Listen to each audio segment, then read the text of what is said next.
अस्सलाम वालेकुम हैदर भाई। वालेकुम सलाम। आपने जो बैंक लोन लिया था उसका टाइम पीरियड खत्म हो चुका है। अगर आप वो 3 दिन में लोन पे नहीं करेंगे तो आप पे कानूनी कार्रवाई हो सकती है, जिसके दौरान ये दुकान आपकी जब्त की जा सकती है। अरशद भाई मुझे सिर्फ आप 2 दिन का टाइम दें, मैं कुछ करता हूँ। ठीक है हैदर भाई, आपको 72 घंटे का टाइम देता हूँ। उस दौरान आपने बैंक का लोन पे करना है, मेरी भी मजबूरी है। जी ठीक है भाई। कहाँ से पैसों का इंतजाम होगा, और मेरे पास तो सेविंग के भी पैसे नहीं पड़े हैं। हैदर भाई आप क्यों परेशान हो रहे हैं? अगर आपके पास पेमेंट अरेंज नहीं हो रही तो आप अपने बड़े भाई से मांग लें। मैं अगर उनसे मांगूंगा तो मुझे खुद शर्मिंदगी होगी। रहने दो, मैं कहीं और से अरेंज करता हूँ। हैदर भाई मैं भी आपके भाइयों की तरह हूँ और आखिर मैं भी यहाँ एक अरसे से काम कर रहा हूँ। अगर आप बड़े भाई से पैसे नहीं मांग सकते तो मैं बात कर लेता हूँ जाके। मुर्तजा बहुत मेहरबानी, अगर ये काम हो गया तो मेरी काफी टेंशन कम हो जाएगी। ठीक है भाई। इस बेवकूफ़ को तो बंदोबस्त मैं करता हूँ, ये मुझे भी जानता ही कहाँ है। जाता हूँ इसके भाई की तरफ। अरे भाई आपका भाई किन कामों में पड़ गया है? क्यों मुर्तजा, क्या हुआ है? आपको नहीं पता, वो जुआ खेलता है और उसने जुए में सब कुछ उजाड़ दिया है। अच्छा, तो वालिद के फौत हो जाने के बाद उसने ये काम शुरू कर दिया। मैं थोड़ी देर में फ्री होके जाता हूँ उसके पास। अगर वो आपसे पैसे मांगने आए तो उसको हरगिज न देना, वरना वो पैसा भी जुए में बर्बाद कर देगा। ये सब कुछ बताने का आपका बहुत शुक्रिया, आज आपने मुझ पे बड़ा एहसान किया है। ठीक है भाई मैं चलता हूँ। ये जो मैंने आपसे बातें की हैं हैदर को हरगिज न बताना। मैं समझता हूँ।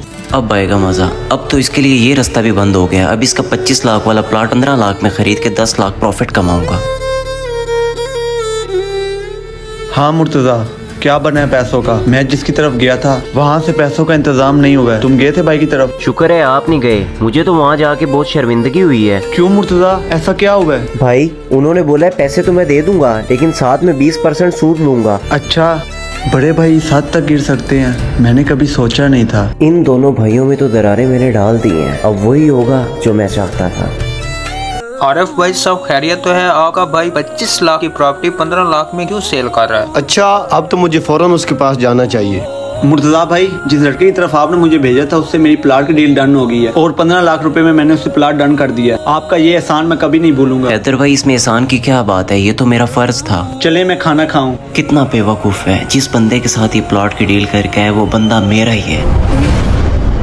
हैदर, तुम्हें शर्म आनी चाहिए। वालिदैन की तरफ से विरासत में तुम्हें एक प्लाट मिला है, वो भी तुम बेचने चले हो। आप किस लहजे में बात कर रहे हैं और आप किस हक से मुझे ये बोल रहे हैं? तुम्हारा बड़ा भाई होने के नाते ये बात कर रहा हूँ। और ये प्लाट बेचकर तुम जुए पे पैसे उड़ाने चाहते हो। ये अब कहाँ से आ गया? जुआ?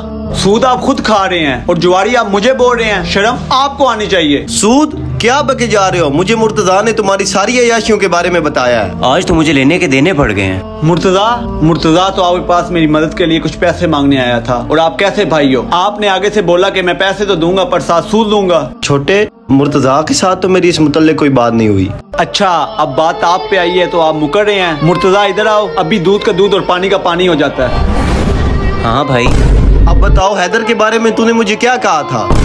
भाई ये ठीक कह रहे हैं, मैं इनके पास गया तो था लेकिन आपके बारे में इनसे मैंने गलत बयानी की थी। मुर्तजा, पर तुमने ऐसा क्यों किया? भाई आपने बैंक का लोन देना था और मुझे पता था कि आपकी विरासत में सिर्फ एक ही प्लॉट है और मेरी उस प्लॉट पर गंदी नजर थी और मैं जानता था आपके भाई ने अगर पैसे देने से इनकार किया तो आप वो प्लॉट सेल करोगे और मैं उसे सस्ते दामों में हड़प लूंगा। वाह मुर्तजा वाह, तुम एक जमीन के टुकड़े के लिए 2 भाइयों में लड़ाई डलवाने चले थे। तुम्हें जरा खुदा का खौफ न आया? अगर आज तुम्हारी असलियत हमारे सामने न आती तो तुम दुनिया में तो बच जाते, पर रोज़े माशर अल्लाह को क्या जवाब देते? और तुम्हारी कब्र में ये धन और दौलत नहीं जाएगी, तुम्हारी कब्र में जाएंगे तो सिर्फ तुम्हारे अमाल जाएंगे। भाई आपने तो मुझे सारी जिंदगी सगे भाइयों से भी ज्यादा प्यार किया है और मैंने जिस थाली में खाया उसी में छेद किया है और मैं ये कैसे भूल गया कि खुदा की जात सब देख रही है और मैं तुम दोनों भाइयों का गुनाहगार हूँ। खुदा के लिए मुझे माफ कर दो। इंसान जब मुनाफिकत की सीढ़ियाँ चढ़ना शुरू कर देता है तो उसे झूठ बोलने की आदत पड़ जाती है। अगर आपको ये हमारी वीडियो अच्छी लगी हो तो काइंडली शेयर कीजिए।